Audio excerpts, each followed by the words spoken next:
Good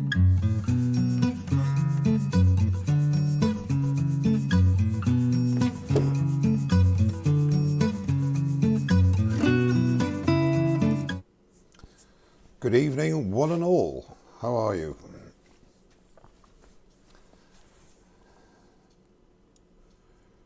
Welcome to a very nippy workshop in Bedfordshire.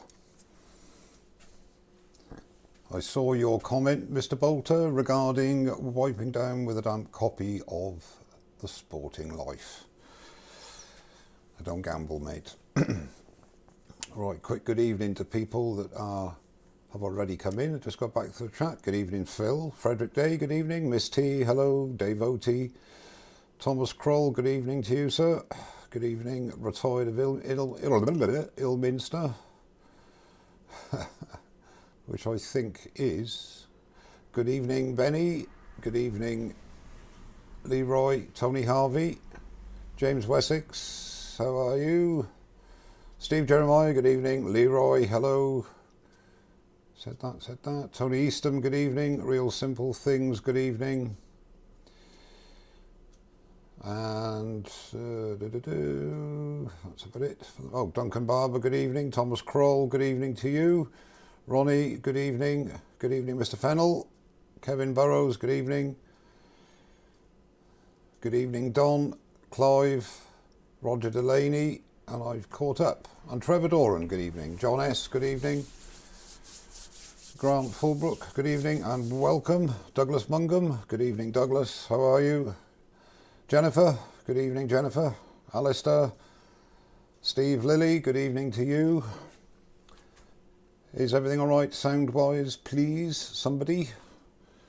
I know the picture's terrible because I'm in it. Martin, Gentle Turn, good evening. Nigel, Pavel, good evening. Chris Charlton, Philip Greenwood, I am honoured. Good evening, Philip. How are you? For those of you here, good evening, Christopher. Hans, good evening. What I intend to do at 7:30 or thereabouts before I start is as a mark of respect for a gentleman, a giant in the wood-turning world, Mark Baker, and out of respect for Mark, I will ask you all for a minute's silence at 7:30 when we start. A great loss, great woodturner, teacher and demonstrator, and I had the great pleasure of meeting him once, and he was a complete and utter gentleman. Good evening, Fiona. How are you?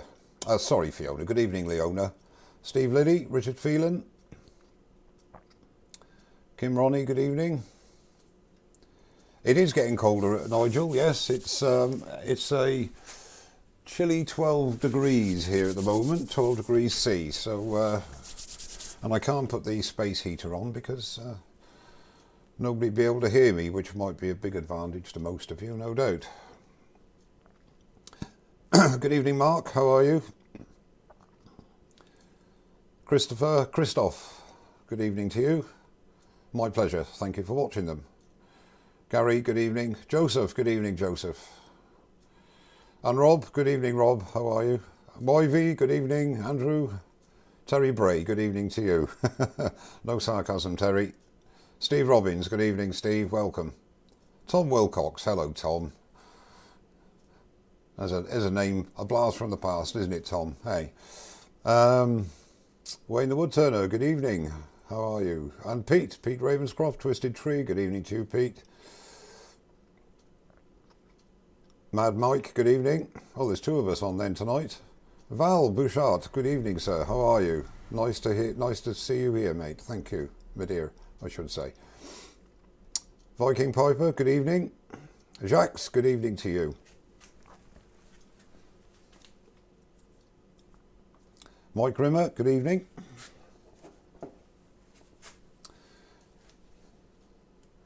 Good evening, BAW. How are you? Welcome.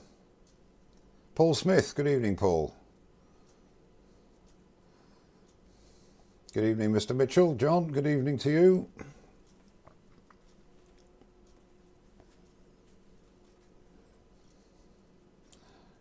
And thank you for clicking the like button. 32 likes already.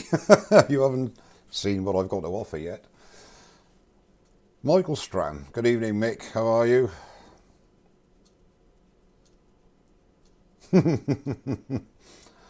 Mick Stratton saying it's too wet for him to come round and mess around with my internet connection.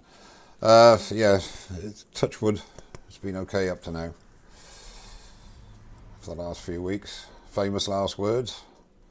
Jonathan Ash, hi ho, how are you? Sebastian, good evening to you, sir.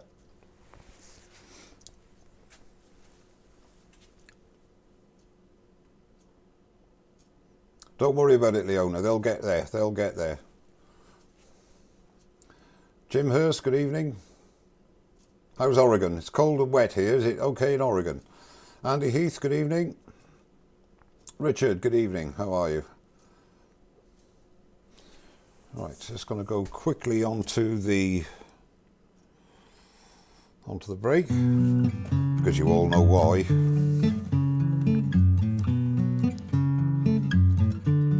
Kevin, good evening.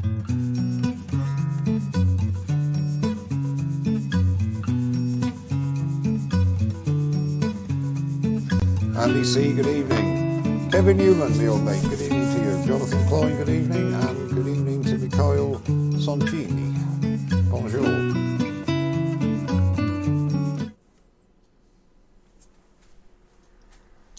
And the Dutch Turner. Good evening, Dutch. How are you? Yeah, vape break, you're right. Shay Lenehan, good evening. How are you? Good evening, Tommy Dunn.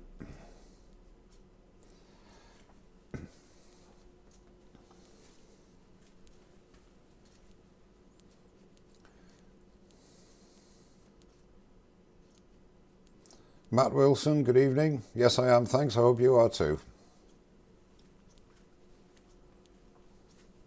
Bob Osterberg, good evening to you, Bob. Colin Izzard, good evening. Good evening, Myvie. I've said good evening to you already, haven't I, Andrew? Yes, I think so. Never mind, two good evenings. That's okay.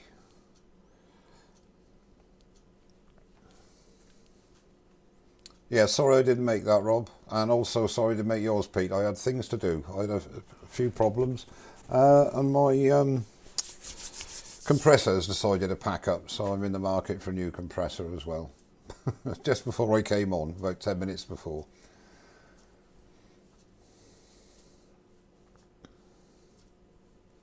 Robert Dolman, good evening.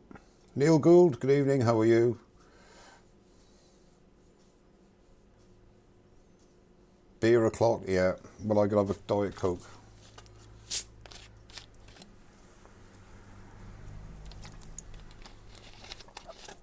Christian Duarte, good evening.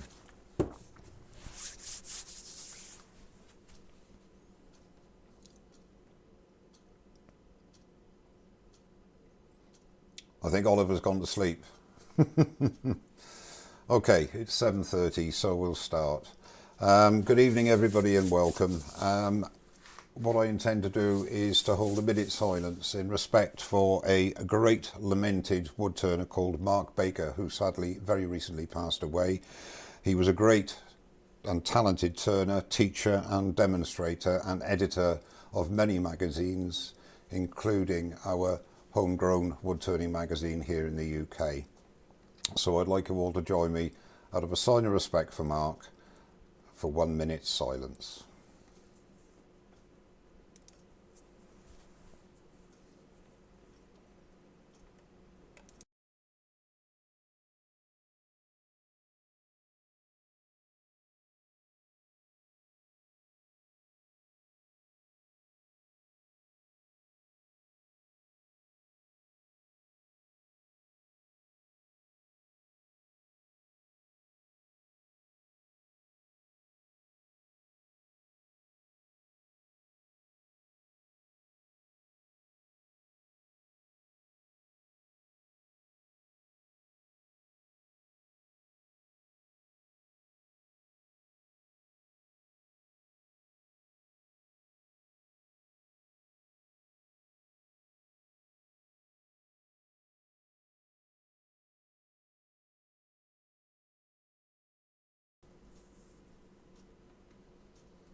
Thank you for that, everybody. Much appreciated. Rest in peace, Mark.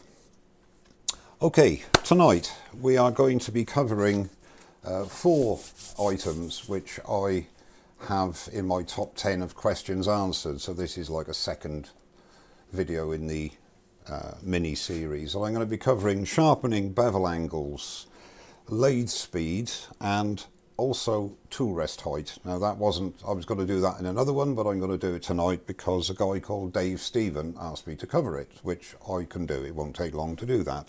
Also, before we get on, I'd like to thank Brian Deacon for sending me a copy of the lathe speed tables that you can get on the internet, and I'll go into that in a bit more detail at the time.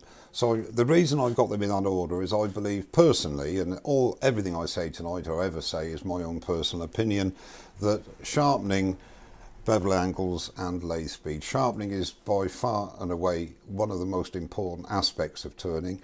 Bevel angles are a very personal thing and depends on your personal turning style and what you turn. And the lathe speed, of course, is again a personal thing, but I will attempt to demonstrate the differences between lathe speed, what it achieves, and also I personally think that lathe speed is very, very hand in hand with the rate at which you progress across your work, but I'll demonstrate that later. So first of all, sharpening.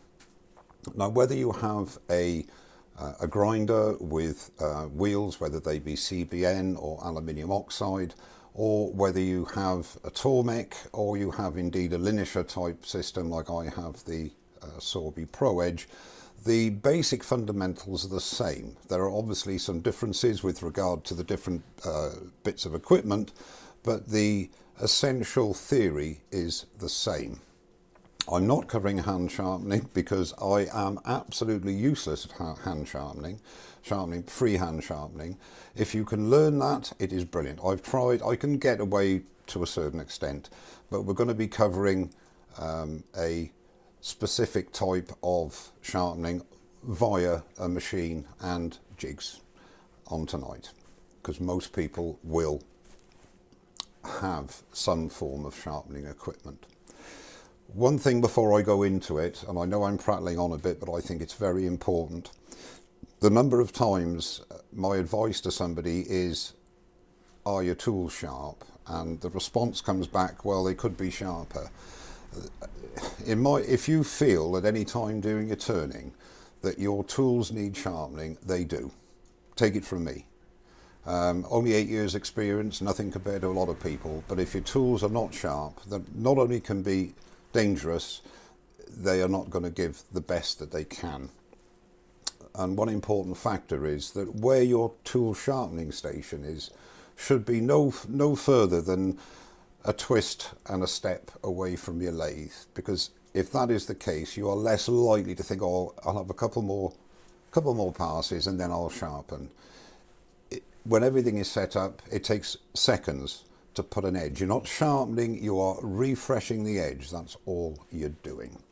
So what I'm going to do now, I'm going to change the camera angle and we'll go over to the sharpening station, and hopefully the angle I've managed to get there will do the job. And I'm just going to walk over there now, and the reason it's taking me longer than normal is because I've got to be careful I don't get caught up in the wires.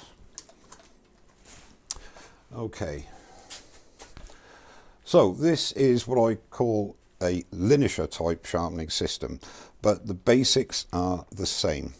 Now if you have a Wolverine sharpening system, it has a sharpening fingernail jig similar to this. Now the things that alter both the bevel and the rate are the angle of the leg of the actual jig and the distance that your tool is away from the sharpening surface. This is the standard angle that came from the factory, and I've never changed it. What I've done is work to this to get what I want. Because if you start changing this every 5 minutes or every time you do a different gouge, you're going to run into trouble of getting it back exactly as it was. So rather mess around a little bit with the distance from the body of the jig to the sharpening surface. Now, whether you have a Wolverine one-way type system where you have a basket which has a leg which comes in and out, that will depict how the tool is presented to the sharpening system. The further out your basket comes, depending on the distance of protrusion, is going to affect the bevel angle, and the leg is going to affect the degree of sweep that you have on your wings. Now, for this is a 3/8 spindle gouge. Now, I'm a bit sad because just above me here I've got a little table that I don't refer to very much now because I'm used to the system, and on my 3/8 spindle gouge I have a 40-degree bevel on this, and then on the other side, because it's a double-ended tool, I have a 30-degree bevel. Now, I know that it goes into the distance that I want it for is 40, and I know it goes into the middle hole. Now, bearing in mind what I'm doing here, I am merely touching up the edge, and all I do is literally no pressure, and that's ready to turn, and that's all it takes. Now, by the time I've gone from my lathe to here is a total of a couple of seconds and maybe 10 seconds to do the sharpening, and I'm back turning again.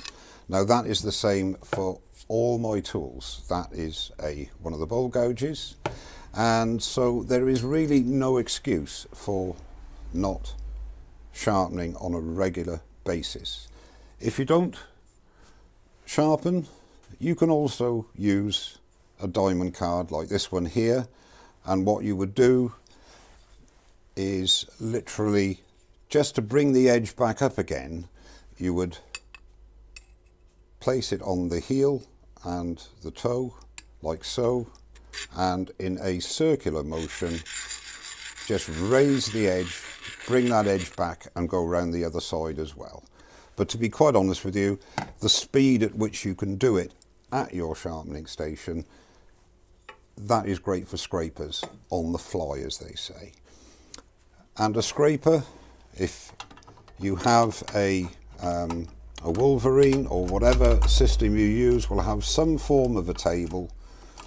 Now, all my scrapers, bar this one, which I only use for demonstrating, is a half-inch scraper. It has a 60-degree bevel on it, so I merely put the table to 60 degrees, and to refresh the edge, it is merely a case of pressure down here, and there you go, it's done. And the same theory applies to bringing that edge back again. I'm just turning around to check it's all in camera. Again, because it's a linisher, there is no, it's a straight bevel. Normally, if obviously you have a wheel, you have a slight indent, you have a concave effect there from the toe to the heel, but we don't on here. But the same thing applies. You just put it flat onto the bevel and raise, just turn it round like so, and you will raise the burr on the scraper. It's as simple as that. So you can do that while you're turning. I'll go back to my face for a minute because I want to show you something close up.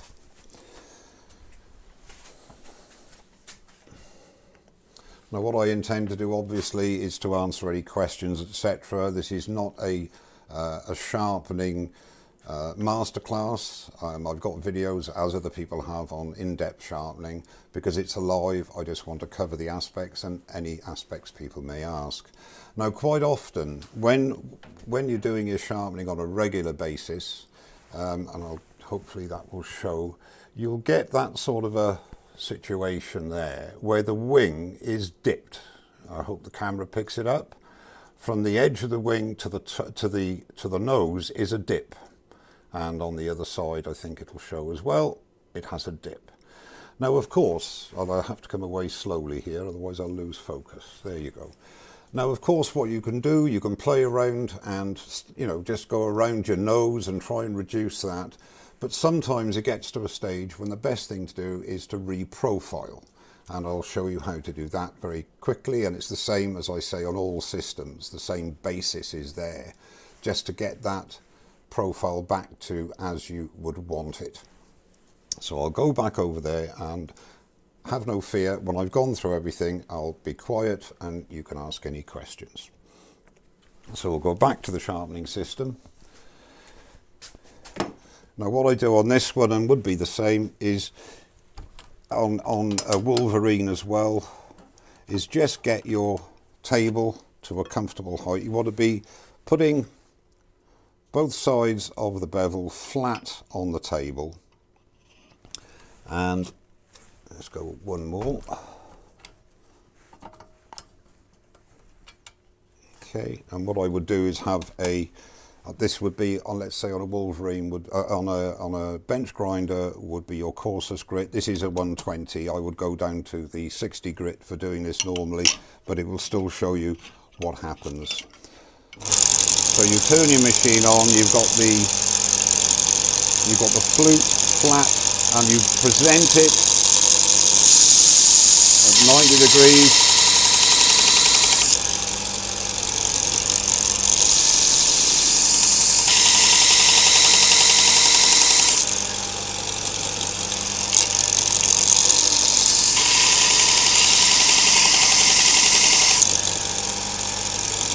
One more time.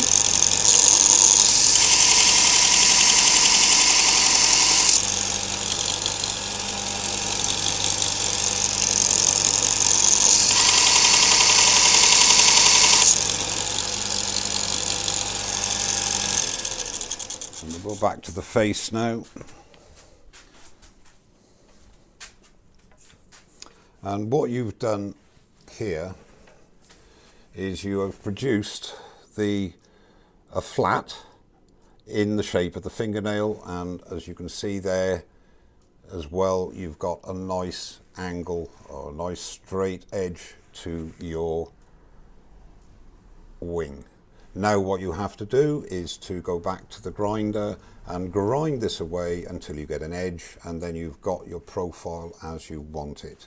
So that's a way of reprofiling a gouge that you have got that concave situation on the wing.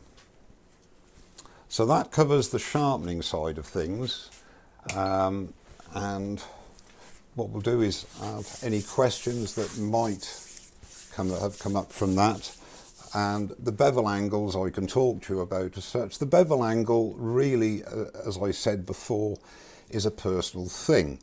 There are standards, benchmarks if you like, of what people should start off with doing. Most manufacturers, or they did when I started turning and when I got tools in, most manufacturers will give you a 45-degree bevel angle. Excuse me, going out of kilter again.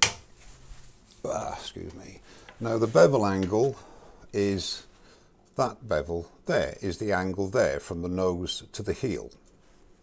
And it normally ships out at 45 degrees because that's a fairly good average.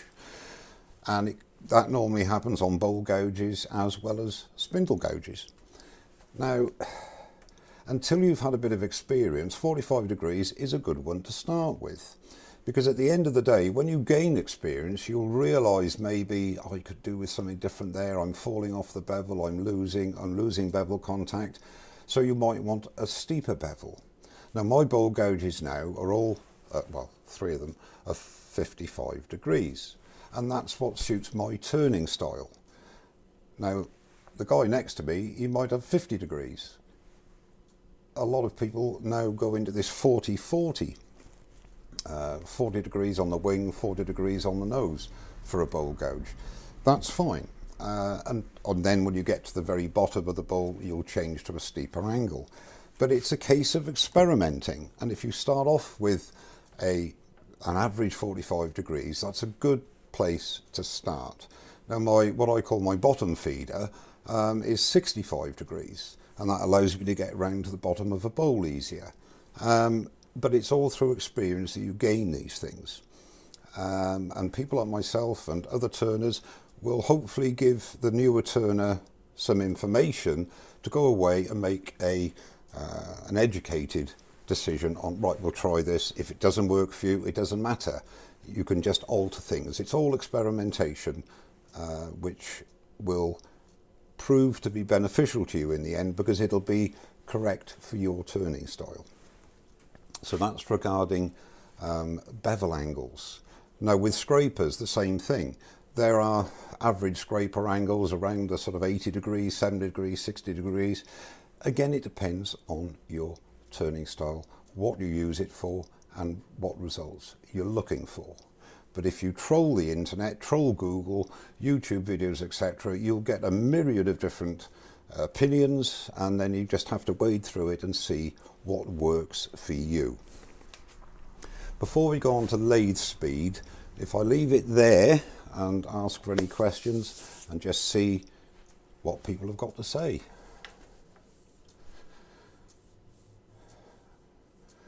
Right, Trevor Doran, Mike, I have the Pro Edge, but have found that sometimes the jig that is used with the spindle and bowl gouges doesn't seem to move very freely through the hole. Do you have a special way of cleaning?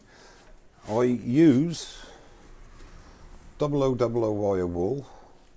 I have a little pot over by the Pro Edge of that, and that's what I put on the bar. And also I got a little bottle brush that I put into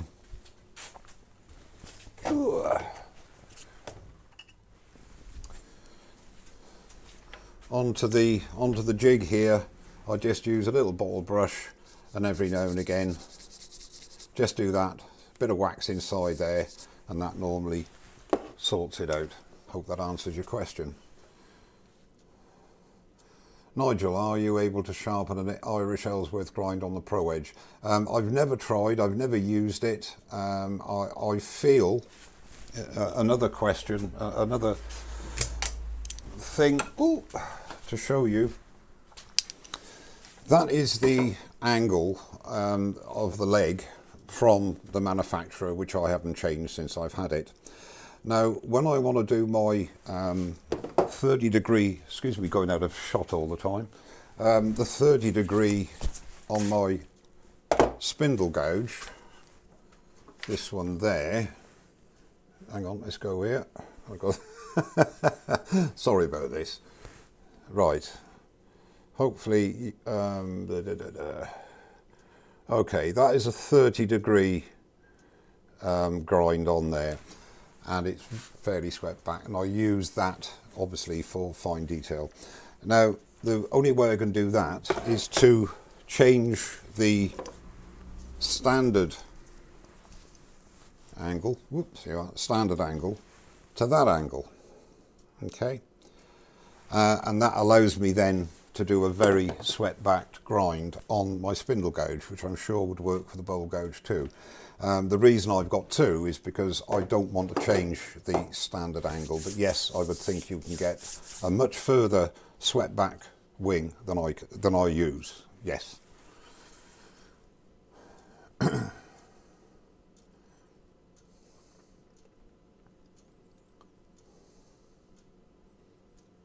I do unfortunately miss a few questions, so let's go back and have a look. I gave my Pro Edge jig setting the gouge handle for it because I'm older. Yeah, that is another way of doing it, is possibly some sort of mark on there. The only reason I don't like doing that, if it's not smack on, it's never going to be smack on when you put it back on there. But nevertheless, that is a very good option. Thanks for that, Bram. Douglas Mungan, question mark. I have a disc belt combo and I'm thinking of using the belt by raising the bed up as it's adjustable. Will that be okay, or does it run too fast? I honestly don't know. Maybe somebody else, excuse me. I don't think you'll have a problem as long as you're light with it. It should work. I do know people that use that sort of a system and it works okay. Okay, Nigel, my pleasure. What are the pros for negative rake scrapers? I'm a great exponent of negative rake scrapers. That's my favourite, as I said many times before, and that is a 35 grind. I've also got a few scrapers where I've just got a relief bevel on the top. The main thing I find with them is that, number one, they are less aggressive. Number two, they do give a superb finish. You don't have to ensure that your handle is pointing downwards. You can do horizontal, you can even do a little bit like that, and you won't get any problems with catches. The thing is, obviously, that is a 35-35. It's a fairly keen edge, will need honing more often than a less acute angle. But I really think negative rake scrapers are brilliant. That's me personally.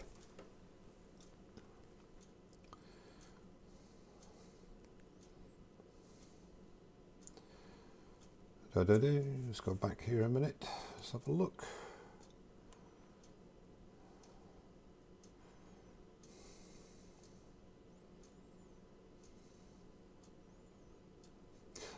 Steve's saying about if you use the Pro set with a long pivot bar, I think every hole adds 5 degrees. My own personal opinion, and again, it's my personal opinion, don't get too hung up on exact degrees. What you need to achieve is a bevel angle that works for your turning style. A couple of degrees either here or there isn't going to break the bank, as they say. It is not highly accurate engineering. It is an approximation.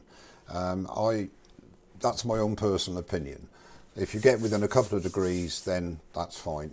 It's the most important thing is repeatability. Once you've found what works for you, is repeating that every single time.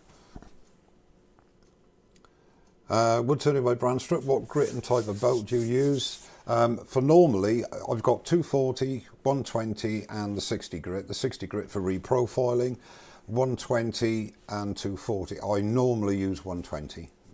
I have 240 belts, but I don't use them. I must be honest. Well, I do use them occasionally, but I mainly use the 120. I find that's great for turning. Ian Leonard, what do you use the ceramic belt and how do they last on average? It depends how often. It's the old chestnut. It depends how often you use them. You can clean them as well with the normal belt cleaners. I find for my turning, I don't turn possibly as much as a lot of you do, but I find that they last very well. That's all I can say, because it does depend how often you use them. I suppose the ultimate is to get a diamond belt. Martin's had his about 2 or 3 years and he turns a lot, but it's a big investment and it's not something I'm prepared to do at this moment. Well, belt sander sharp chisels, as I can't afford a Pro Edge. Can you use a belt sander to sharpen chisels? The answer to that, Wood Wizardry by Colony, is yes, you can, but it depends on the grit of the belt you're using. I have no idea what angle my gouge is ground at, but I do need to repurpose one for a bottom bowl gouge. Right, okay. Again, the angle is not... If it works for you, take the angle, and that's the angle that works for you. That's all I can say about it, hodgepodge. I truly believe that. BB turning Wood Wizardry by Colin, same advice I gave to Douglas. Look, a bearded 6, he uses that kind of system. I presume that, right, Richard from... Right, the Beard 16, he uses a belt sander type system. I didn't realise that. Fine. If you go across to his channel, he will obviously show you how to set it up. Hi Priesttown, how are you? Right, Roy Manders, why do you use the Pro Edge and not a wheel? Because I absolutely love it. I've spent a lot of money on building a sharpening system over the years, 2 CBN wheels, slow speed grinder, blah, blah, blah. Tried the Pro Edge a couple of times at shows. I was very impressed with it, took the plunge, and I wish it was the first thing I'd ever bought. That's all I can say to you. I personally think they're brilliant. They're quick. Once they're set up and you set it up to your turning style, they're quick, efficient, and so repeatable every single time.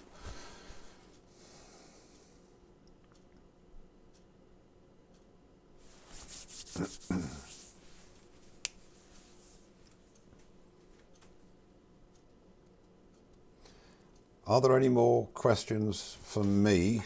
And if not, then I'll go on to the next one. Hang on a minute, let's go back a bit. I don't think I missed any questions. Question. Walter from Fraser class. While turning, I am always scared of getting a catch. How do I overcome that, and do you have any advice? There are so many different things that could be the cause of it. Make sure your tools are sharp, make sure your tool presentation is correct, and may I suggest, with the greatest respect, try your cut with the lathe turn right down and see where you get a good shaving. I've got videos on it, and so have many other people, and that will then show you where you need to be, how your tool needs to be presented to the wood to get a good cut without a catch. If you want to message me on Facebook or something like that, then I can have a more in-depth conversation with you, with pleasure. Jerry Dempsey, you're late. Go and stand in the corner. Leona Philip, carbides are scrapers and HS are cutters, in short. Leona, with greatest respect, I don't totally agree with you there, but a lot of carbides now have got bevels, etc. The ones I use actually create beautiful shavings if they put at a 45-degree angle. So yeah, basically carbide do cut, not just scrape, as they used to years ago. Sorry to disagree with you, Leona. A couple of rare earth magnets on the base, capture the majority of them. Right, metal dust, yeah, I don't have a problem with that. I just, when I finish turning, sharpening after the day, I just clear it up. But yes, I did have magnets as well. John, good evening, John from West Virginia, how are you? Bob Osterberg, tool presentation and awareness of grain direction are very important for avoiding catches. Totally correct. It's not really, you know, tonight's not the time to go into how to actually turn catch free, but nevertheless, you're totally right. Well, it's not for me. I mean, in the chat with pleasure. I was afraid of catches, so I intentionally made catches happen when you know exactly. Bailey's Woodwork's exactly what I did. When you get a catch, one of the biggest things when you get a catch is to know why you got a catch. That's why, even if you don't do YouTube videos, film yourself. And if you get a catch, you can play that back. You can see what you were doing, and it will give you an insight into why you've got that catch. Catches happen to all of us. It's understanding why you get them. I mean, I advise people what to do, but it's a case a lot of the time with me of do as I tell you, not as I do, because I get catches like anybody else does. Patrick Bowers, good evening. How are you? How do you have to use sanding sealer before you use hand machine for a wax on cedar end grain?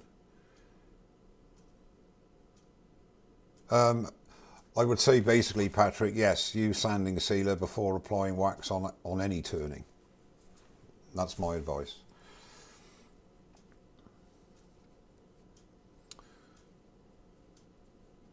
Grain direction still confuses you. Dutch, you've got end grain and side grain, unless you've got something like a burr where the grain is every which way. A lot of people say, oh, I get problems end grain hollowing, which is a box or a goblet or whatever, a spindle basically, where the grain is running along and you've got the end grain. I've got some end grain on there now to show the lathe speed thing, so I'll go into that as well.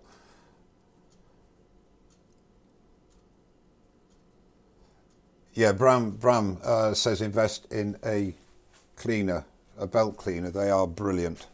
Something like that. there's a belt cleaner. It really does increase the life of your belt, gets all the crap out of it, and they work very, very well. And I've had this one 7 years. It was a bit bigger than that when I started, I must be honest, but yeah, very good. Good point, Bram. Well done, mate. Good evening, Ed. I'm only assuming Ed's in because... Oh, there he is. Kentish time. It's 7:30 Welsh time, Ed, which is half an hour ago, mate. How are you? Thanks for popping in. Question for all. Does anyone know if the bars on a record power CL series lathe are the same as the old? I have no idea, Ian. Hopefully somebody in chat can tell you. I certainly can't, mate.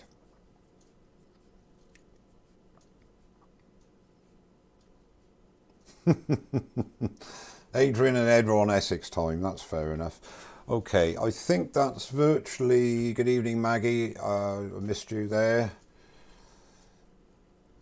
Yeah, you're right, Bram. Bram is saying even a normal eraser will work on a pinch. It'll certainly get rid of a lot of it, though. Yeah, they can.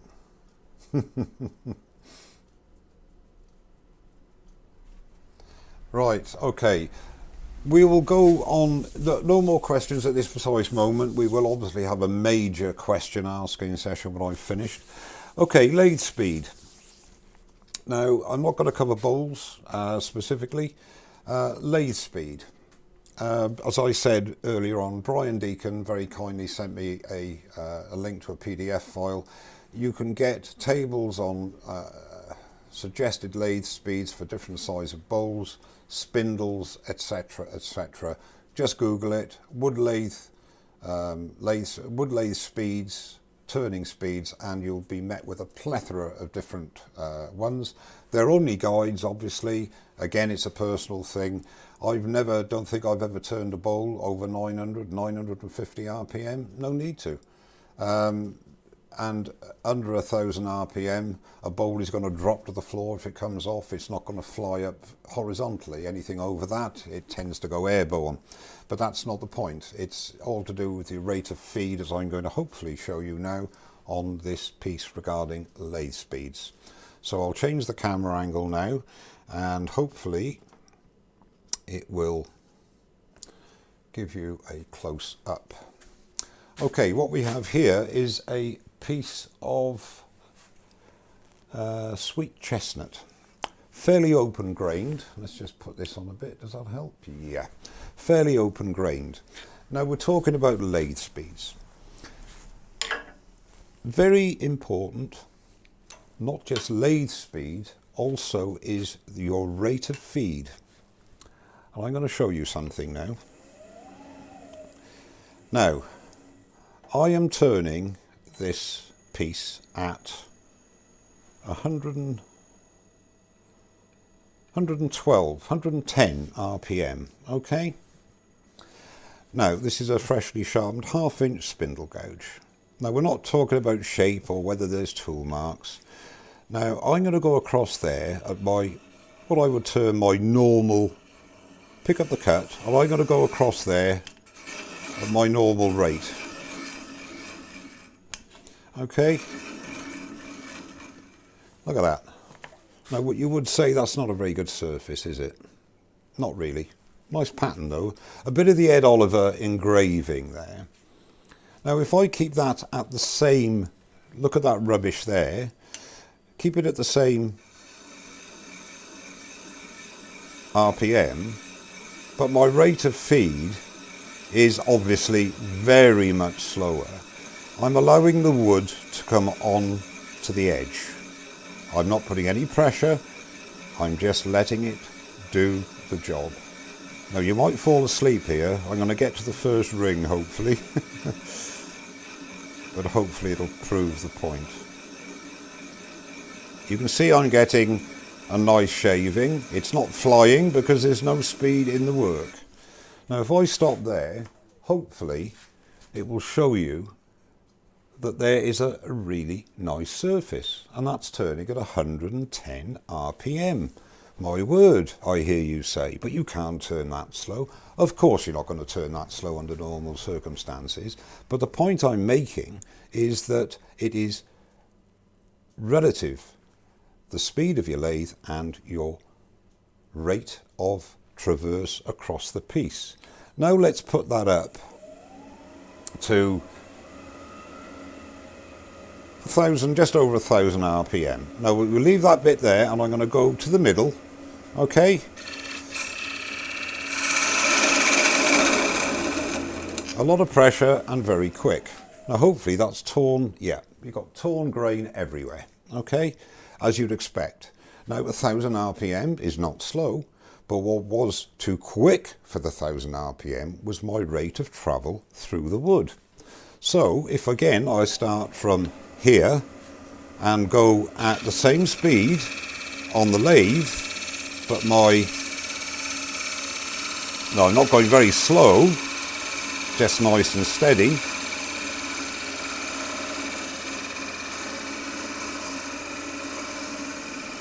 Let's leave that there. You can see, I mean, that didn't get rid of that, that would be another pass, but you can see how smooth that surface is because I've fed my gouge into the wood at a speed commensurate with the speed of the lathe. Now if I turn up to 1500 revs and start from here again,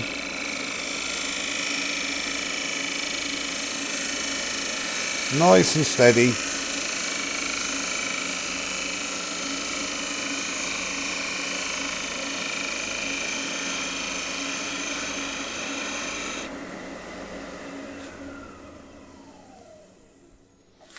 and we can see there that there is no tear out, no raised grain. That's what it was like when I did it too quickly. So it proves the point that it's very important to feed your gouge or your edge through the wood at a pace to allow the wood to come on to the edge. Don't force it through. Now a lot of people say about, oh, I got tear out, you know, in my punky wood, etc. A lot of it can actually be, a lot of that torn grain can be removed by a sharp tool and progressing through the wood at a rate that's commensurate with the speed of its spinning. Now that applies to end grain, it applies to side grain, it applies to bowls, it applies to everything. It's no good going too quick for the speed of the lathe because it just won't happen. You will not get a good finish.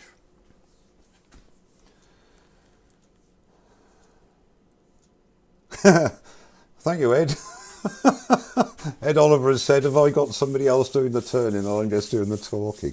Yeah, it surprised me as well, Ed, believe me.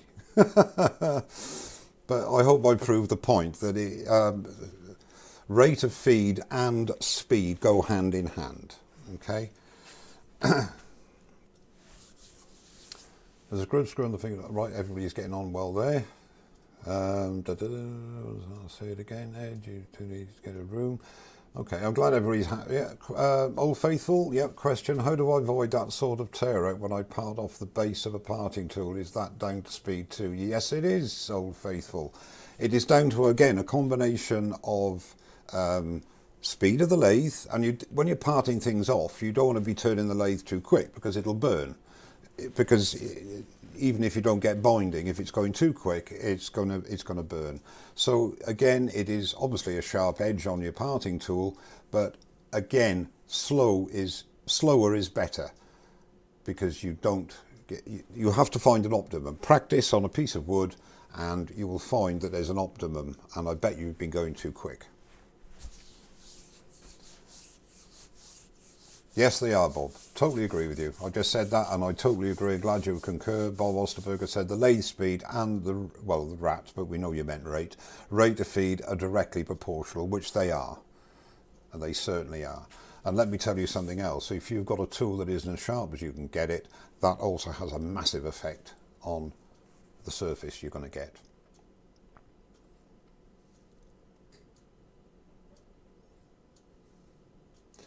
Okay,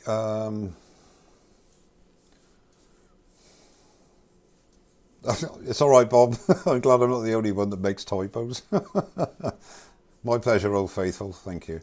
Mike, I made some end grain pens. Just have to take care. Yes, basically, end grain is not your enemy if you approach it correctly, and sharp tools, rate of feed proportionate to the speed of your lathe. I mean, I do sometimes turn, if I'm using a negative brake scraper, I do tend to turn the lathe up to about 2,500 revs. Not because I'm a clever person, it's because that in combination with a very light cut gives me a really good surface. That's just me, of course.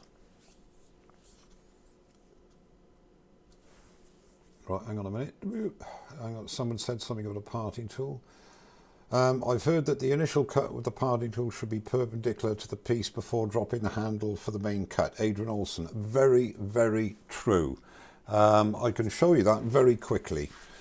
We'll go off piste, as they say. The only trouble is the overhead isn't really near enough because I wasn't going to use that. Ooh, hang on. Excuse me. I don't know if I can get close enough there. Is that all right? Yeah, okay. Actually, I'll do that afterwards. I'll tell you for why. Oh no, I've done that. That's okay. We can do that. Right, okay. Just very briefly for some of you, if you're interested.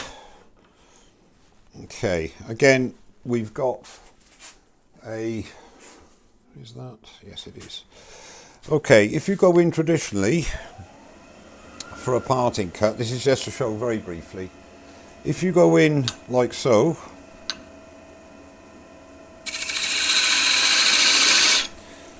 hopefully, yeah, it doesn't have, there's not a lot there. That's because I'm so good. No, there you can see little bits of. Hang on a minute. If I go to the tailstock, that'll show it even better. You can see there we got the fluffies. Okay. Now, if I make an incision, as they say, perpendicular to the wood, so I'm going in, my blade is horizontal to the bedways, and then start to raise and do the cut. You will see there that is a perfect, let's go overhead again, and tailstock.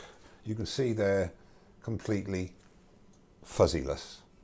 So a little tip there that wasn't going to be included into tonight's demo, but yeah, if you're doing a parting tool cut, if you go in horizontal to start the cut, you won't get any fuzzies on either edge. Thanks for mentioning that, Adrian. Excellent. Whoops, hang on, what's going on here?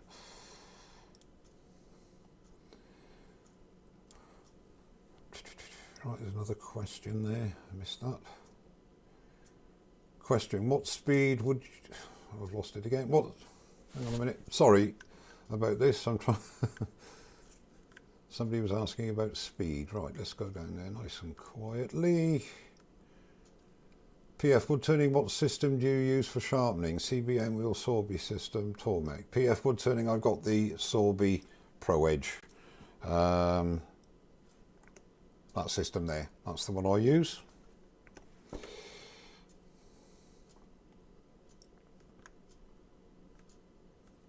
Ah, right, Fraser class fan question. What speed would you recommend for a beginner? The safest speed that you feel happy turning at. And I don't mean to sound flippant by saying that. Start off slow, whatever you feel comfortable with. I hope I demonstrated there that you don't need speed to get a good surface finish. It's down to presentation of your tool to the work and the speed at which you feed that tool into the work in relation to the speed of the lathe. And I'll be honest with you, if you can turn slower and get a better finish, your turning skills are better. because you're able to achieve a good finish with a slow speed on the lathe.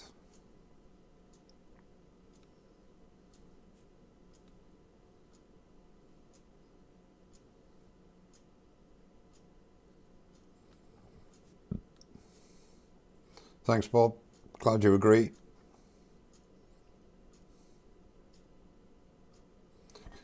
Yeah, you're right there, Fraser. Yeah. It's always a very easy out for anybody who's asked a question to sound as if you're standing on, sitting on the fence sort of thing. But I honestly think it is really down to the individual, but to get to that level, you have to have experience, and in terms of turning hours, to know what is right for you.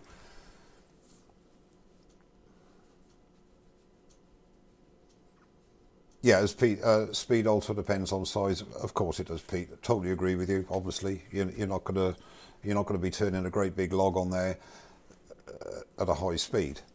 But yeah, Phil Bolt, Ed went to buy a watch, and the man at the shop said analog. Ed said no, just a watch. All right, Phil, great. Keep that for tomorrow night, mate. Yeah. Okay, I don't know what's going on here, but sorry, there's obviously things going on there. Any tips on turning out of balance burr? Yes, my tips on out of balance burr is I've turned a lot of burrs, and obviously with so have a lot of people on here. With burrs, you've got a lot of different densities in the wood, so you with a burr, depending on the size of it, turn it at the highest speed you can without it vibrating, obviously.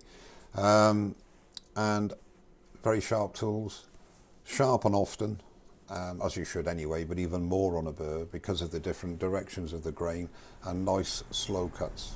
That's my advice.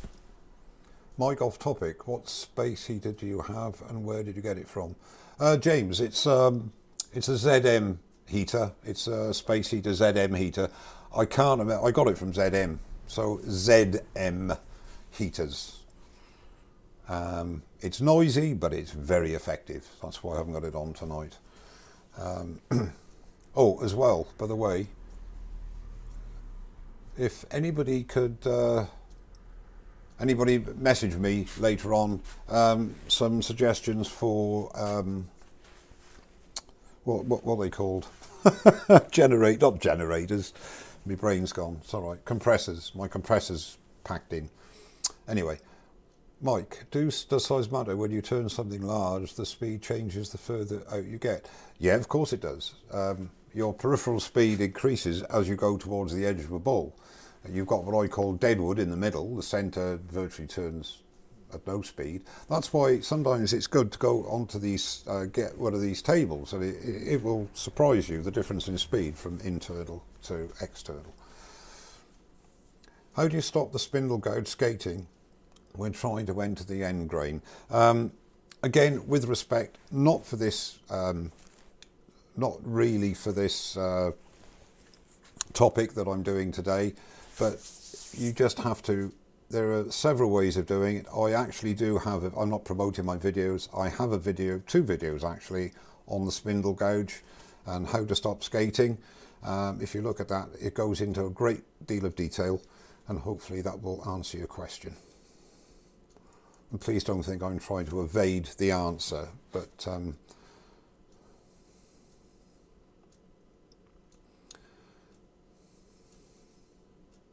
okay, Matt Wilson, thank you very much indeed. Say good night to your kids for me, and thanks very much for coming in, mate. Fenrica, I'm in the market for a set of essential tools, only got a decent bowl gouge, 3/8 and rough gouge. Got any recommendation? Depends where you are, Fenrica. Depends what part of the world you are in.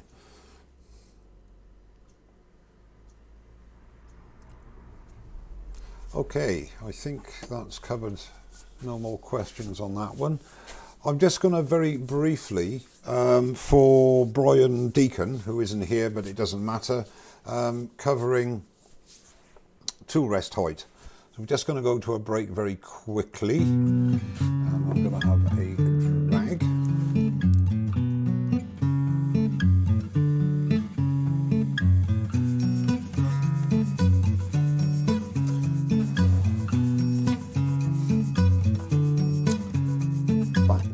case. Okay, a lot of questions over the years. What is the correct tool rest height? Answer to that question is it's not so much the tool rest height, it is the height that allows you to turn either on or slightly above centre. So obviously if you're using a 3/8 spindle gouge, I'll show in a second, the tool rest needs to be lower than it would be, higher than it would be for a 1/2 inch bowl gouge, for example. It depends on your turning style, how you approach the work, the angle that you hold your tool at, but the primary goal is to have the tool rest at a height that allows you to turn or to cut on or slightly above centre. So the tool rest needs to be altered every time unless you want to alter your positioning while you're turning. Let's just see if I can prove this to you, which I'm sure I can. I'll have to move that back a little bit. Just bear with me a second, please. Just going to alter this there and stoppy the zoomy. Focus automatic, and then go to there. Sorry about this, ladies and gentlemen.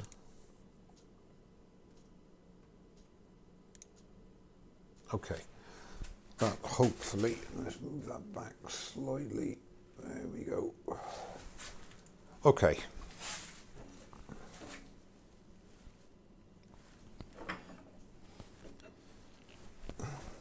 Again, I'm going to be using 3/8 spindle gouge, if I can find it. This is just to show you the tool rest situation. Now my turning style, actually, I don't know if my PIP would show, no, that's wrong, that's no good. Right, okay, we'll go here. There you go. 3/8, this is a 3/8 spindle gouge. If I've got the rest at this height, okay. Now my turning style would mean that I'm turning up there, okay, much above. So what I tend to do is do that, and then that is at the height I want for my spindle gouge. So 3/8 spindle gouge, fine. Actually, that's a bit low. So if it's a bit low, don't persevere. Just put it up a little bit. And there you go. That's what I wanted. So that's the height the tool rest needs to be for me personally when I'm using a 3/8 spindle gouge. Now I'm going to use my, no, let's use the big one. I'm going to use my 1/2 inch bowl gouge. Okay. Now what happens there, again, that is going to be too high. So I have to lower it only a smidge, and then that will give me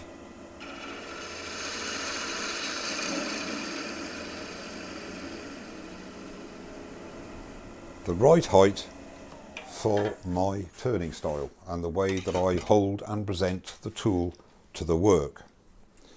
So in answer to the question, tool rest height needs to be at a height which allows you to cut on or slightly above centre. End of story. In the very early days, I used to put a spring clip so that it was dead centre. Well, of course, it's too high, because so I put it a little bit below centre, and then the reason I was saying is, like here, when you change the type of turning you do or the tool you're using, you've got to always alter the tool rest to enable you to get it in the right position.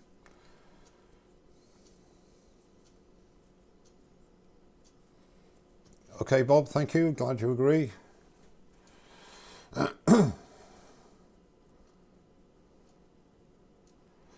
PF wood turning, what is the learning curve, no pun intended, on the Sorby sharpening system? In honesty, very, very shallow. That's all I can say. I am absolutely and have been blown away with the Pro Edge. As I've said before, I wish I'd have got it on day one. I'd have saved myself a lot of hassle and a hell of a lot of money.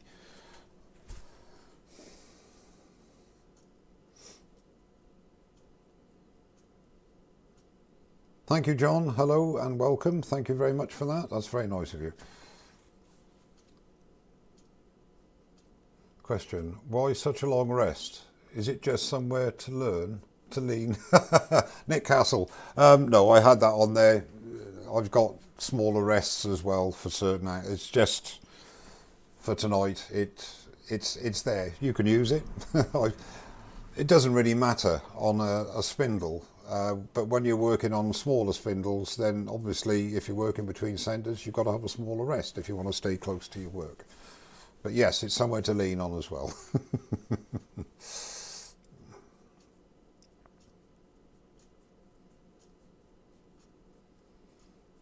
Yeah, Peggy, yes, Maggie's right. A learning curve is basically the more you practice, the more you learn and the easier it gets. A very famous quote from a great golfer called Lee Trevino many years ago. He was answering a question by a commentator, and he was saying, "God, you were really lucky today." And he said, "You know what?" He said, "The more I practice, the luckier I get." And I think that is a terrific analogy, and it's very true. The more you practice, the better you'll get. End of story. Practice, practice, and a bit more practice. That's why, if Ed Oliver's still in, that's why I'm such a terrible turner, because I don't do enough practice. Okay, Ed? Happy? Hello, Jonas. How are you? Can you show us how you hollow end grain with a spindle gouge? Yes, I could do, but it's not for today, I'm afraid. I have actually done a live on that, and I've got several videos which go into depth on that. So again, I'm not evading the question, but it's a little bit off topic for tonight. I could do it very quickly, but then we start going into a whole new set of questions. Thank you for the question, but I say check my videos out, and I've got a couple, and many other people have as well.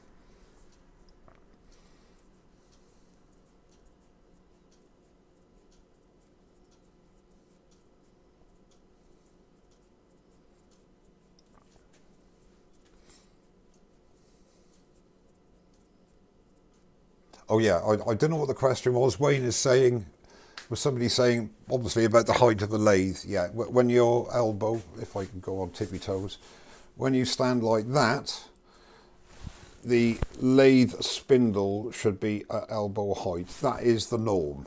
Some people like it a bit higher, some people a bit lower, but that means that you're not hunching. It's giving you the most comfortable position to turn. Take care, Bram. Thank you very much for coming in, and give my love to your good lady. Lovely to see you, mate. Take care. Cheers.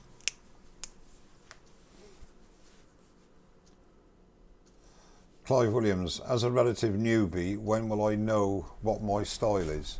You will know what your style is when you start to achieve the sort of cut you want.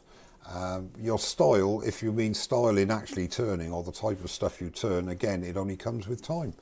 And you evolve into whatever you evolve into. I've just upgraded from a Clark lathe. Might be.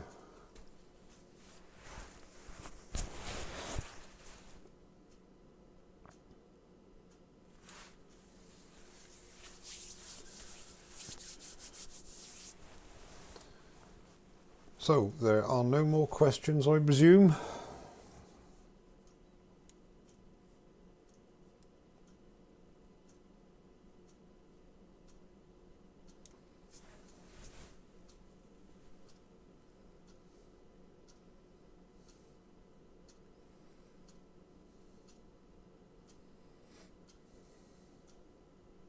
Ed is still here, Mike. No comment, Terry. Absolutely no comment. The lathe should come on a stand, such as coronet hole. Can you lower the stand at all? I don't know about the coronet, Ian, I'm afraid. The other option is to put a platform, like a solid, if you get something like a pallet and then put some ply on top so you can raise yourself to the lathe.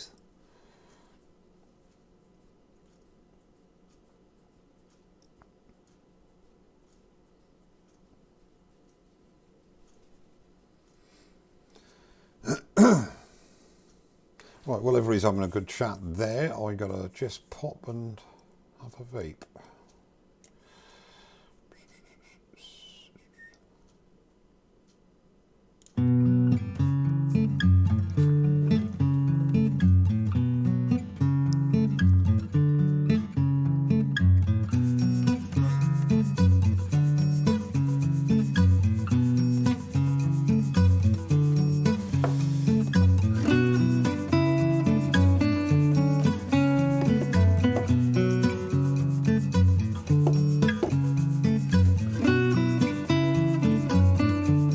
Hello, Jamie, and thank you very much, my friend. That's very kind of you.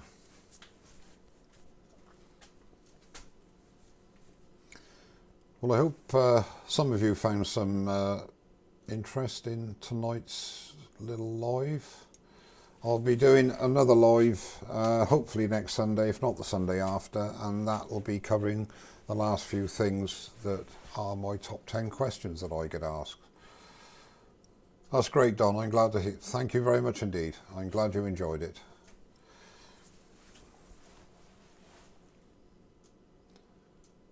Question, Mike, would you recommend a smock?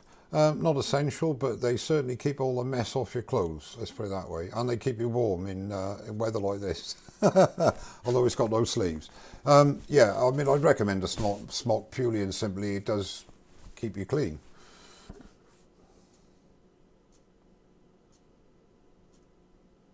My pleasure, PF.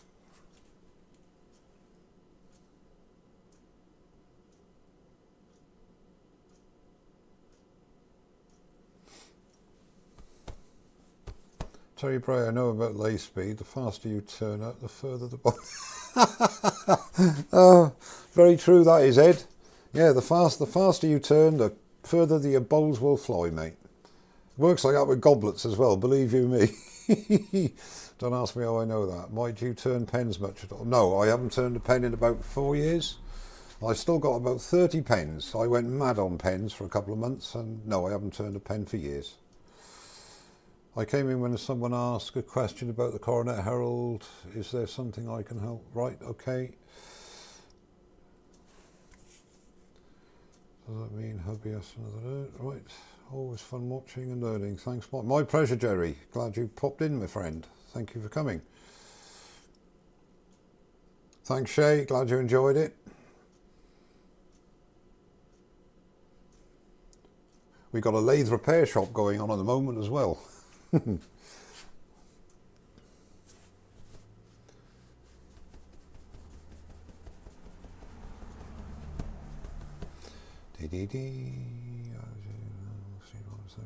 My pleasure, Steve, and thanks very much.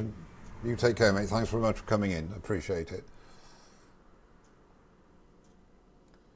Yeah, you're right there, Martin. If you have a long sleeve smock, make sure you got the... That's why I always have a short sleeve smock, but that's personal. Bob, you're too kind. Thank you very much indeed. Much appreciated.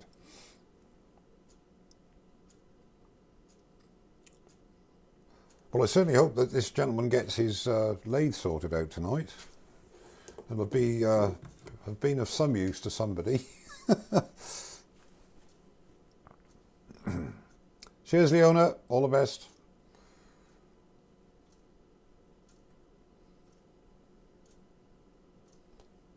I'm pleased to hear you, Douglas. Thank you very much for coming across. I appreciate it.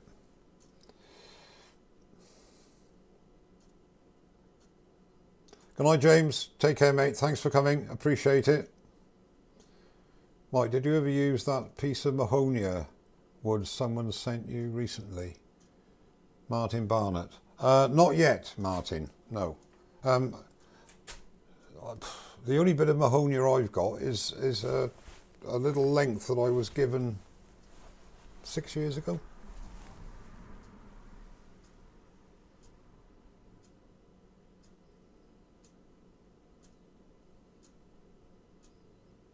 Glad you enjoyed it, Christoph. Thank you very much for coming.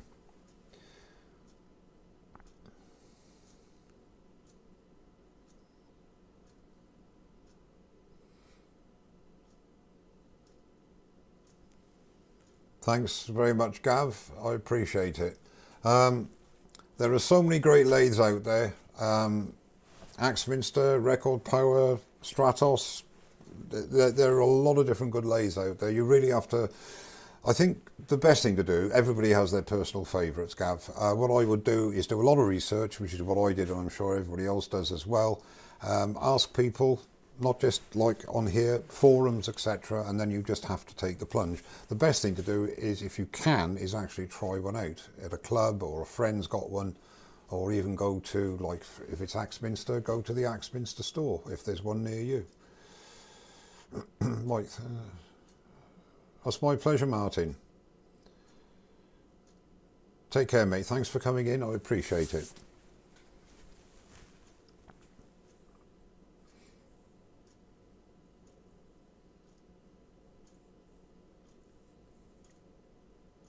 Thanks, Robert Dolman. I appreciate it. Glad you enjoyed it, my friend. Thank you.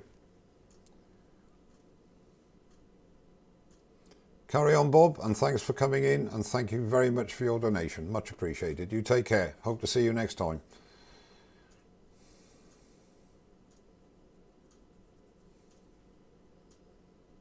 Thank you, Ian. Good night to you. Glad you enjoyed it. Thank you. Thank you, Roger Woods. Glad you enjoyed it. Thanks for coming, my friend. Appreciate it. Thanks, Gav.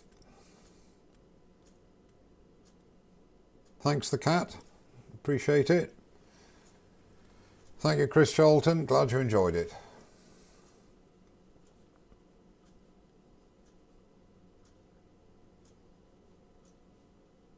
See you, Rob. Oh, I see Rob's staying. He's just saying goodbye to other people. My pleasure, Tony. Lunch is over. You take care, Jim. Thanks for popping in. Hang on, I've started. Chat's coming in too quick for me to read. Mike, why is your smock so clean? Asks Ed Oliver. I haven't used it for a day. Somebody washed it. I don't know who it was. Take care, Jamie. You take care, mate. Appreciate it. Thanks very much for coming across. Yeah, that's the point, Adrian, actually. Yeah, I don't use a lot of paint, if ever.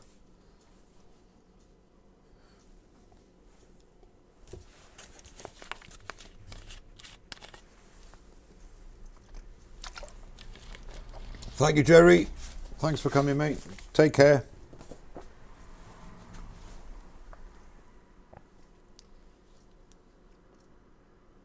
Oh, I just got to check this on a shelf. Excuse me.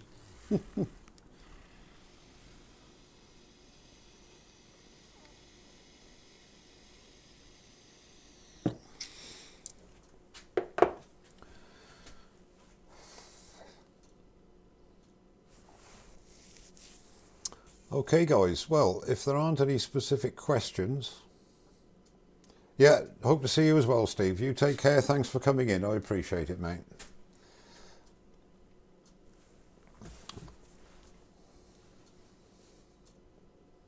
Take care, Fraser. Thanks for coming. I'm only checking my phone just to see what...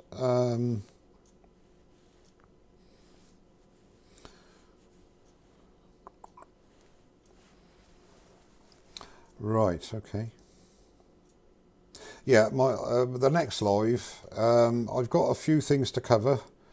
I'm going to be covering sanding, PPE, finishing methods, and if there's time, sealing wet logs, how I seal wet logs, etc. And end grained hollowing. That's another question I get asked a lot of. Now, I've done a couple of videos on that, but not a live, but I will cover that in the next live as well. So there'll be 4 or 5 things I want to cover. Thanks very much, Andy. Take care. No, thanks for your time, Phil. See you tomorrow night, Phil. I understand you're hosting tomorrow night. Shall look forward to it. Take care, Jennifer. Thanks for coming, mate. Glad you enjoyed it, Mick. Take care, mate. Thank you, Bob. My pleasure, John. Thanks for coming. Shay, had to restart again. Every live I get so good down. Oh, God. Hasn't even any idea why that keeps happening. It's most probably because I'm boring, Shay, and the computer feels sorry for you, so it decides it's going to cut you off. And I can't say I blame it. Hello, James. How are you? James Pritchard. Sorry I missed you to say hello, but hello and goodbye to you. Thanks for coming in, James. Take care, Wayne Bigfoot. Thanks for coming in. Appreciate it, mate. Fraser, is it live every Sunday? Yes, when I can. I'll be going back to work. I'll hopefully do a live next Sunday and the Sunday after then, and then after then I'm not sure, but I like to try and get them done every Sunday, but sometimes real life gets in the way. But I will always put it on Facebook, so if you follow me on Facebook, then you'll get notified. Alex Jeffers, on the Pro Edge, can you sharpen oval skews? I haven't got an oval skew, but yes, there is a skew attachment, and the same problem with oval skews. As long as you keep them parallel to the base, you get your angle. There is a skew attachment, so yes, you can.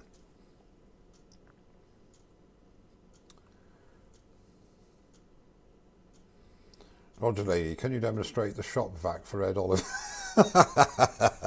I do actually, Roger Delaney, I do have a tongue-in-cheek cleaning video, which I did about 4 or 5 years ago on my channel.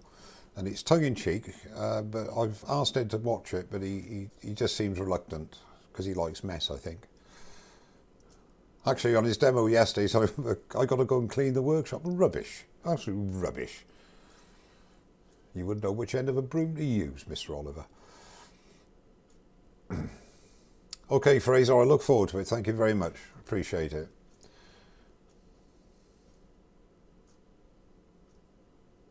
Thank you, Lawrence. I appreciate your comments. Thank you, sir. Why are you smirking, Ed Oliver? You know it's true. This is where I get naughty and I just stand and I enjoy the banter. So I'm going to say very, very latest 9 o'clock, possibly before. But it's very difficult, actually, just for those of you left, it's very difficult to get the cameras and everything for what you want to do on here, if you've got no one helping you, obviously. If you're doing a Zoom, I should imagine it'd be different. Because you can actually answer as you're going and so on and so forth. But hopefully I got it. I took a lot longer today setting this up than I thought I would. But there you go. And it's still not perfect, but nevertheless.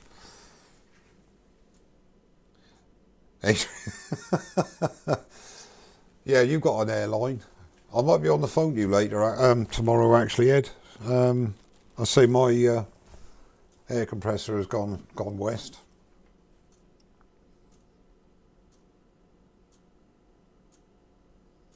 Andy C. Mike, I end up with an opposite curve to the one you show on your chisels when I use the Pro Edge. How do I rectify that? So you get a bump as opposed to a dish. Again, with the greatest respect, it is only related to the time your chisel is in contact with the belt. So you're spending too much time either side of that mound, if you like. So effectively, what you have to do, if you're getting, don't you see there, if you're getting a bump there on the wing, then you need to spend more time on that area. And the one thing I find with the Pro Edge is it's very easy to see where you're actually cutting, if you like, or where the belt is taking away. So a little bit more time on that area and less time on the nose and the other side, and you'll find that it'll level out.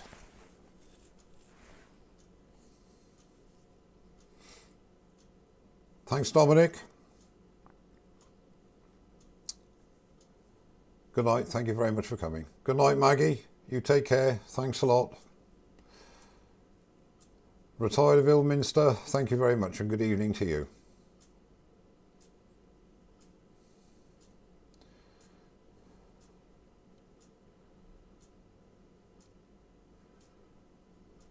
Good for you, Joseph. That's a very, very good way of not bending your back.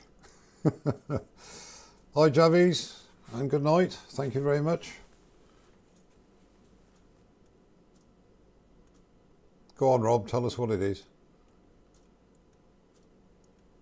Richard Sarajan, what about the 40-40 grind? Yep, the 40-40 grind.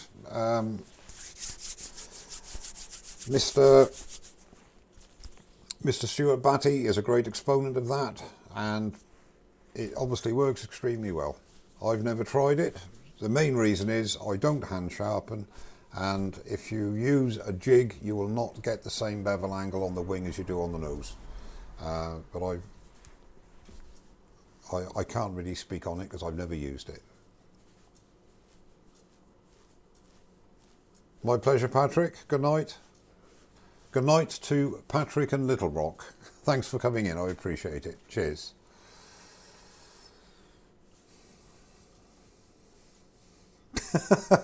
Nice one, Ed. Ed Oliver's saying that he's got a big extractor with a vacuum on it, but his wife won't use it. Nigel, Mike, have you ever considered becoming a member of the Professional Turners? I think you'd be very good at teaching folk. Nigel, I don't think my skill set is to that level, to be honest with you. But no, I've never thought about it. No, I haven't. Thank you very much for the recommendation, though. I don't think they'd be able to put up with my sarcasm, to be honest with you. I like being a free spirit too much. John, hi Mike, when sharpening a fingernail, what sort of angle should the side wings be at? The thing is, I'll be honest with you, John, as I just explained, I go for the nose angle first. That's the angle I'm looking at, between the nose and the heel, and the wings will obviously be a little bit more acute, I think, but it's something I've got used to over the years. I don't know what the actual angle is because I've never measured it. Sorry, I can't answer more accurately than that. But whatever jig you're using, then that angle will be relative to the type of jig and the swing that you're using with your jig.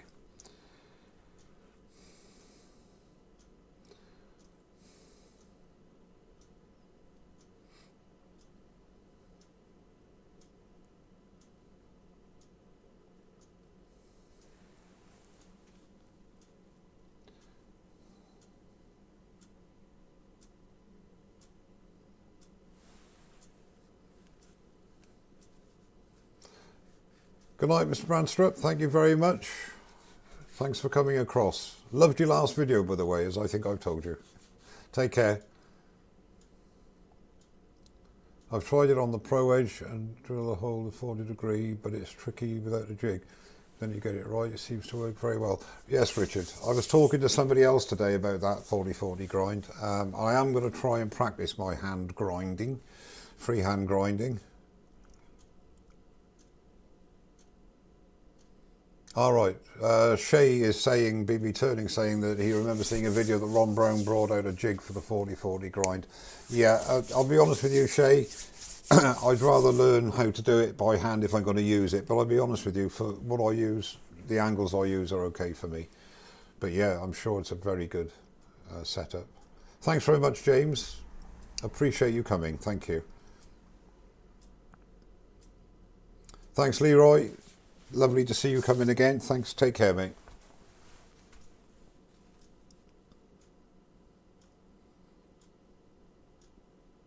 As I said earlier on, the thing is with bevel angles, etc., etc., most probably that's why, as Ed Oliver would say, I'm not a very good turner, but I've never got too hung up on the intricacies of it. I've tended to work with what I've got. Not very well, obviously. Oh, I'll have to look at that then, Pete. Thank you. I will try my... Adrian, you are a gentleman. Thank you very much indeed. Appreciate it. I'm just going to go on thing for a minute while I take a quick vape.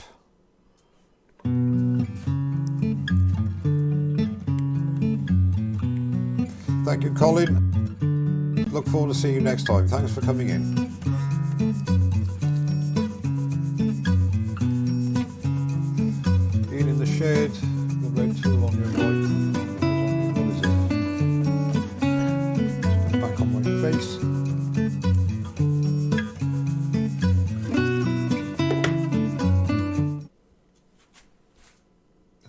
Ian in the shed. Right, Mike, the red tool on your right, must be on my left. What is it? That one there? Oh! Oh! That one there, Ian. That's the Robert Sorby, that's the small texturing tool. And that one there, excuse me, and that's the big, that's his big brother. That's the small one, that's the big one. The texturing tools from Robert Sorby.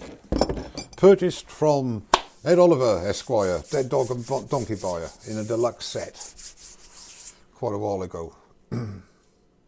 Mike, I've invented, well, I have concept for a device that eliminates having to make a jam chuck. Oh, that's interesting, Rob.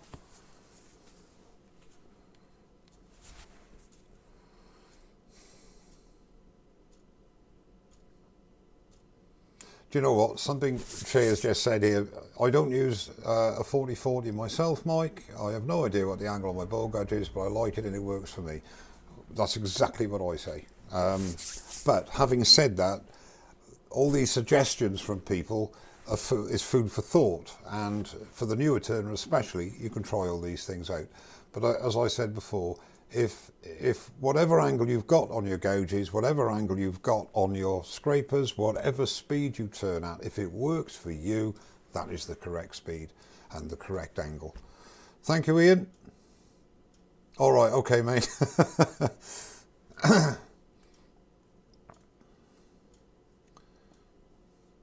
Right, only be done parabolic bowl gouge like the Sorby and can only be done freehand, but it does work well for some bowls, not all.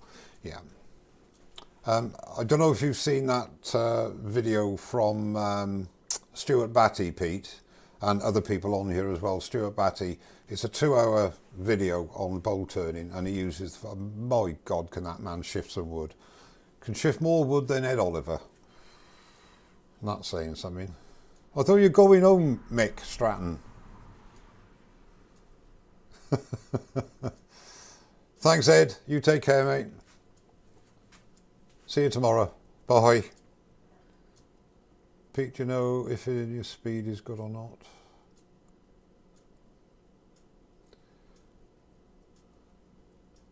Yeah, as Pete says there, Pete from Twisted Trees, he tries, I'm exactly the same as you. When I've got a gouge or whatever that's past its sell-by date, I'll try things with that. That's why I'm trying my freehand sharpening with it.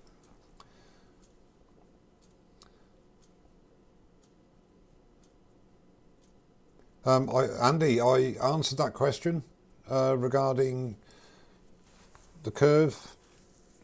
If you try leaving that part of the gouge in contact with the belt a little longer, you'll find that will reduce. And that is what is happening, is you're not spending enough time on that area, that's why you're getting that hump. And that would be the same on a wheel as well. All right, okay, Pete, yeah. Hello, Dave. Yes, you did, I'm afraid. Well, I won't say afraid, I think it was a great thing you missed it, Dave. Nice of you to pop in, mate. I appreciate it. Mr. Dave Rothwell. Thank you, Nielsen.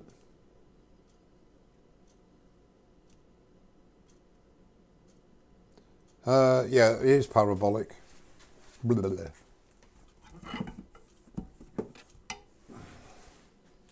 Yeah, it's parabolic, Pete. Ooh. Can you, yeah, can you see that? That's for Pete Twisted Trees. It is parabolic. I think you'll find actually that, I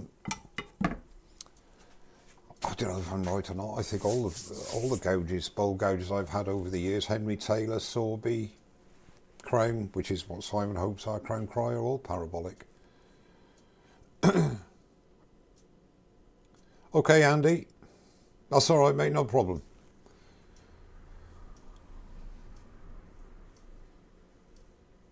Diolch or Adrian, thank you very much for coming in again. Look forward to seeing you hopefully at another time. John M. Question. On the tool handles, what are the pros and cons of the collet system versus grub screws? Do the collets stay tight enough? Yes, they do. Right, okay. Take something like this, where it's only a single-ended tool, okay? I'll use the grub screws. The turning tools I've got, take the 1/2 inch spindle gouge, it's a double-ended tool, okay? 2 tools for the price of 1. I put those in a quick release handle purely and simply that if I'm using it, it needs sharpening. Before I go to the grinder, I can spin it round very quickly and have a fresh edge. And in fact, with my spindle gouge, which is somewhere else now, my 3/8 spindle gouge, I've got a 40° and a 30° bevel, one on either end, and I can change that quickly. So if it's a single tool bar, then the grub screws are fine.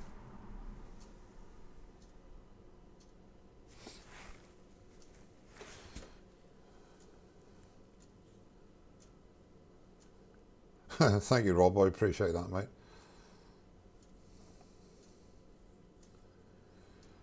Did it on the 3/8 and seems okay, but no repeat, need more practice, but when it works like magic.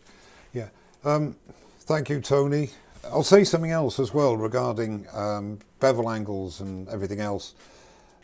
It's a bit like when I used to play golf. You know, one day you go out there and you're really playing well and you think, I've got this game taped, and you go out next time and it's like you've never played golf before. I find the same with turning. And I think a lot of people do, unless you're doing it sort of 6-7 hours a day, 5 days a week as a job. It's muscle memory, and you get good days and bad days.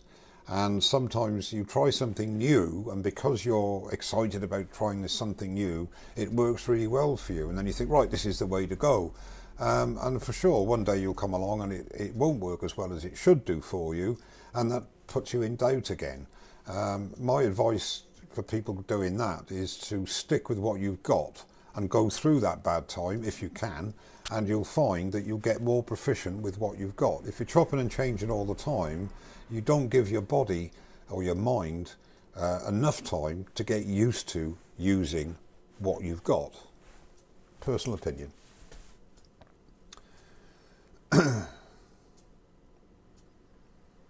They are brilliant, Nigel, I agree. Yeah, if you've got double-ended tools, a quick release handle is ideal. It really is.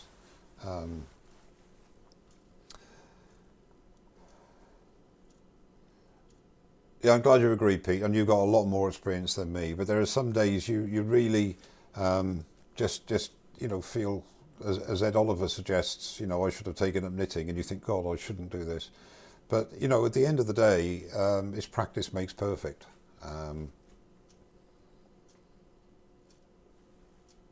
Well, it's 9 o'clock, guys, and there don't seem to be any more questions. I thoroughly enjoyed the chat, as I always do.